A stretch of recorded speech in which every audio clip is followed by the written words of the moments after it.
Colleen, Rebel Stitcher, and he's down out of camera view, hold on.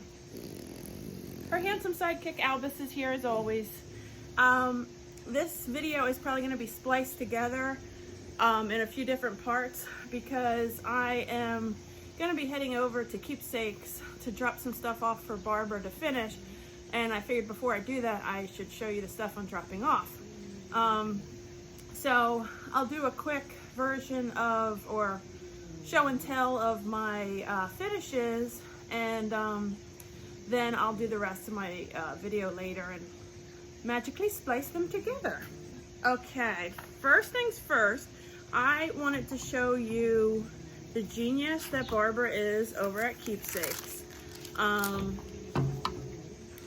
Okay, I was at Michael's and I found this, and it has a little easel back, and it has these little dowels in here. It was on clearance for $4. To me, this looks like a coffin, but I think it's meant to display jewelry. You put the necklaces on these dowels and then they hang forward. But in my Halloween mind, this is a coffin. So I was like, score. And I wanted to do something from The Witching Hour by Prairie Schooler. And at first I was going to do, here I don't want you to see the charts, these two on top of each other, but then it kind of looked like it would be a Halloween totem pole with a lot of extra negative space. So Barbara is a genius, and what she did is she took this little tombstone and traced it on tracing paper. See that? And then I'm not going to do it on top of the chart because I don't want to get in trouble. So what I did then was I placed this around my chart and then marked on my fabric where I needed to start and stop so that it would fit. Now obviously this is a way bigger pattern in stitches than that tombstone, but I didn't want the whole thing. I just kind of picked some of my favorite elements. So this is what I did on that murky remnant I got when I was up at Craft Gallery. And I kind of picked some of my favorite things. Like I love those trees throwing pumpkins. I put the owl in. I put a bunch of witches. See that cat hanging off the witch's broom, and some bats. So let me show you.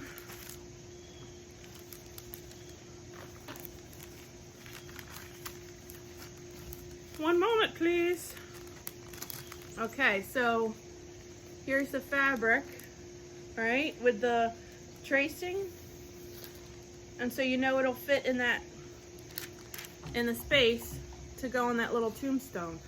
I take no credit for this. This was 100% Barbara's brainstorming, great idea, and then she will just mount it onto here.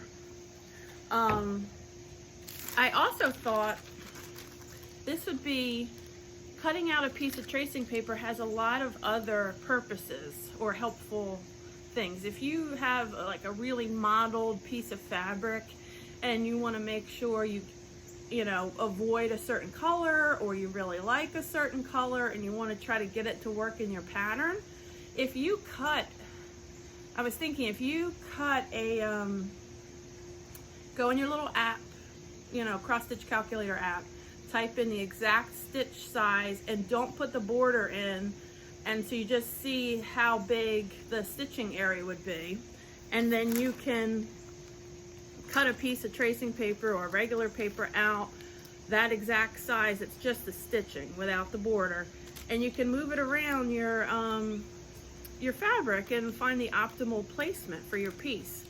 So Barb's a genius, but we already knew that.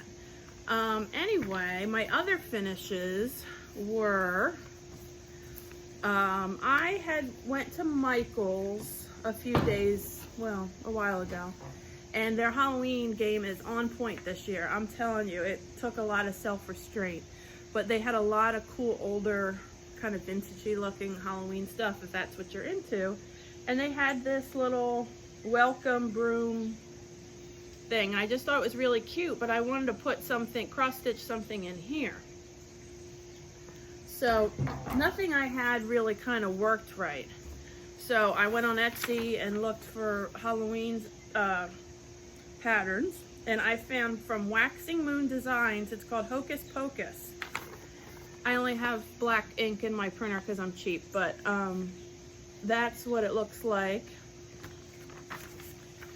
And so I whipped this up.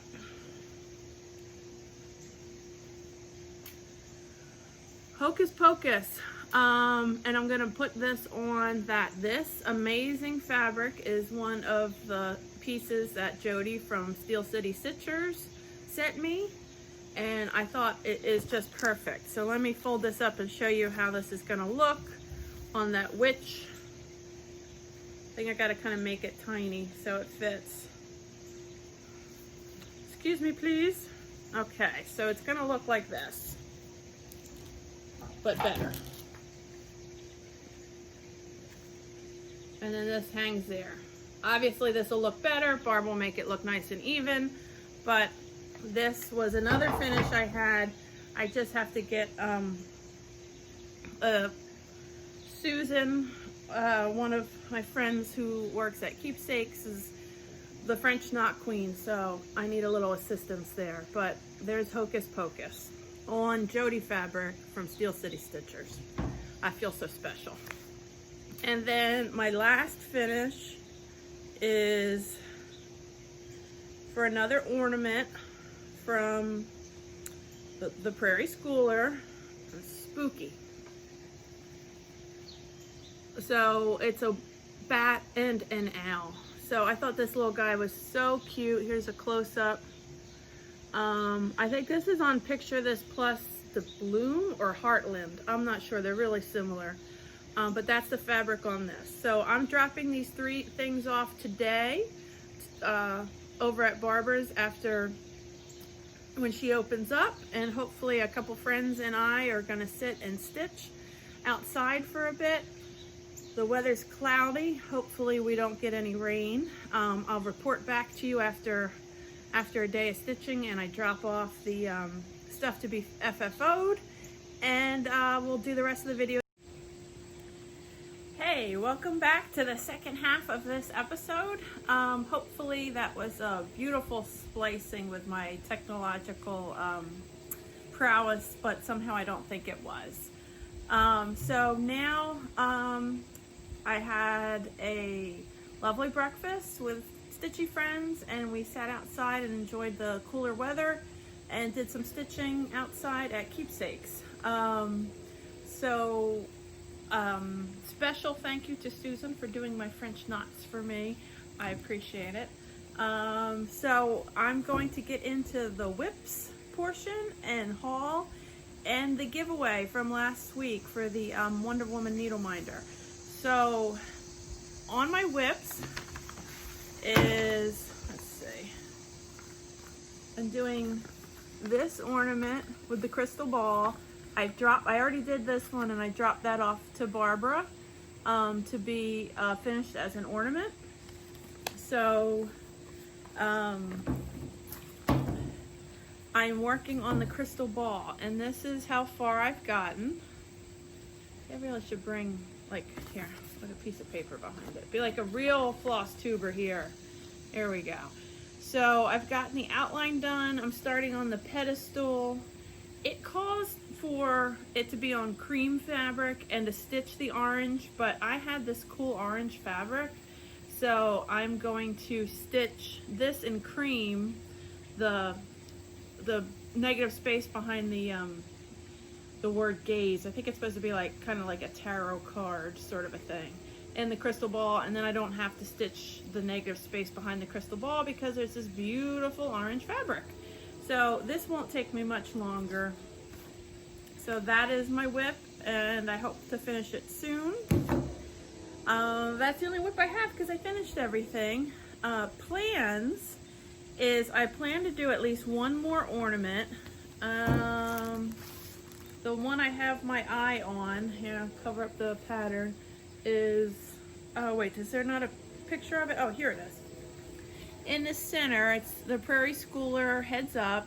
The center one where it says uh-oh and it's a grave, that kind of cracks me up, the dark kind of humor. So I'm definitely gonna do that uh-oh grave, and I really would like to do the cat with the bow tie, but you know, at some point I gotta stop this crazy Halloween kick.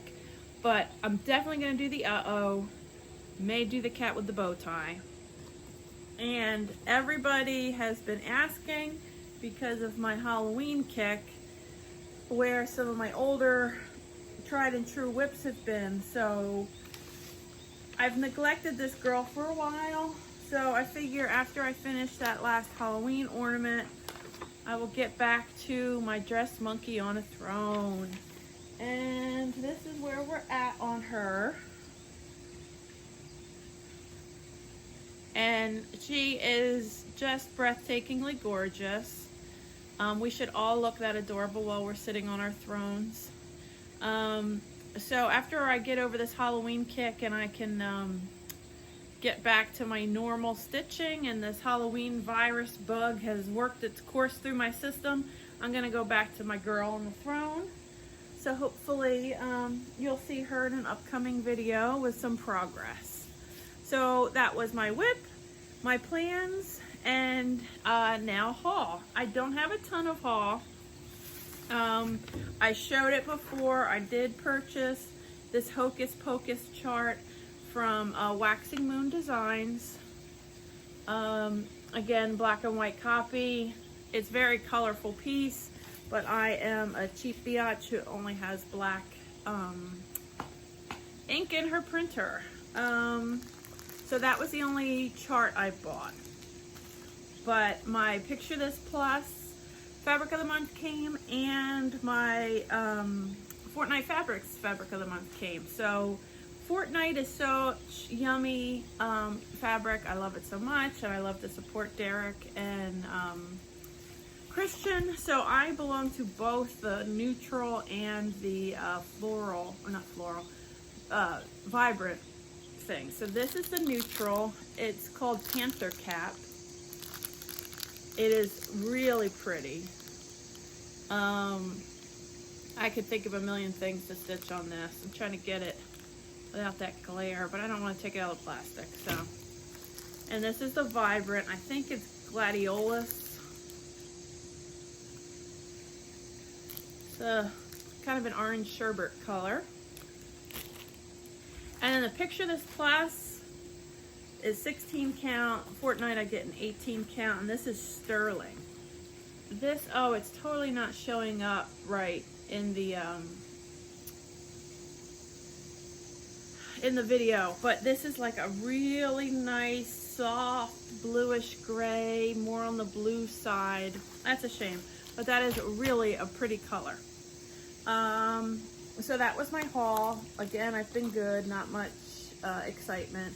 So the giveaway, I went through, I'd asked everybody to name somebody in their life who is a Wonder Woman to them, and this was what the winning was for, this Wonder Woman needle minder. And the winner is Sheila Cookson. So Sheila Cookson, I am going to comment on your comment from last video, so hopefully you see it, and you can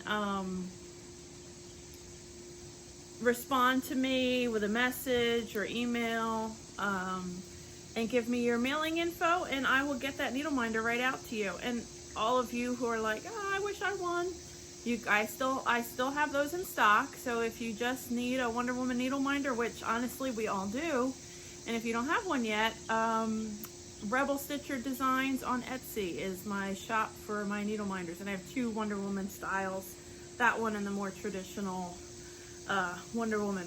Oh, I do have, before I wrap up, there was one more thing I did get.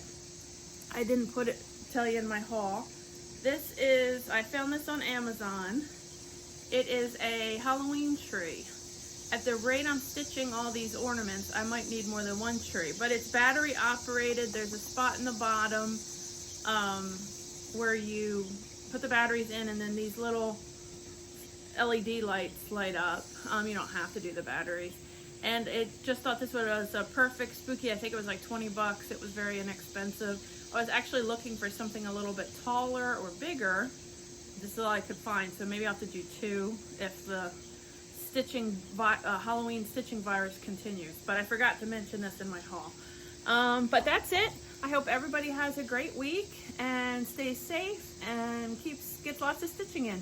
Thanks for watching and subscribing, and I really appreciate it. Thanks, everyone.